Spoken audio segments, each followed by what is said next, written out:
વરાછામાં સ્ટુડિયોમાં થયેલી ચોરીનો ભેદ ઉકેલાયો છે। પોલીસે એક સગીર સહિત 2 આરોપીની ધરપકડ કરી લીધી છે। પોલીસે સીસીટીવીના આધારે ચોરીનો ભેદ ઉકેલ્યો। વરાછાની રણુજાધામ સોસાયટીમાં સ્ટુડિયોમાં ચોરી થઈ હતી। લોખંડની જાળી તોડી ચોરો કેમેરા, લેન્સ અને મોબાઈલની ચોરી કરીને ફરાર થઈ ગયા હતા।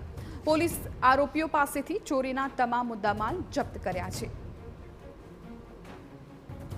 તો હાલ આ ચોરી કરનાર આરોપીઓ છે એ ઝડપાઈ ગયા છે અને સાથે સાથે ચોરીનો મુદ્દામાલ પણ કબજે કરી લીધો છે। મહત્વપૂર્ણ છે કે લોખંડની જાળી તોડીને કેમેરા, લેન્સ સહિતના મોબાઈલની સામગ્રી છે આ ચોર ઉઠાવીને લઈ ગયા હતા, જેના સીસીટીવી પણ સામે આવ્યા હતા અને સીસીટીવીના આધારે જ 2 આરોપીની ધરપકડ પણ કરી લેવામાં આવી છે।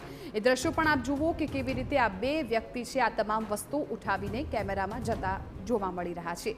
પકડાયેલા આરોપીમાંથી એક આરોપી સગીર છે। ફરી એકવાર આપ આ દ્રશ્યો જુઓ કે બજારમાંથી કોઈના ડર વગર આ બંને આરોપી આ તમામ વસ્તુઓ મુદ્દામાલની ચોરી કરીને ફરાર થતા દેખાઈ રહ્યા છે।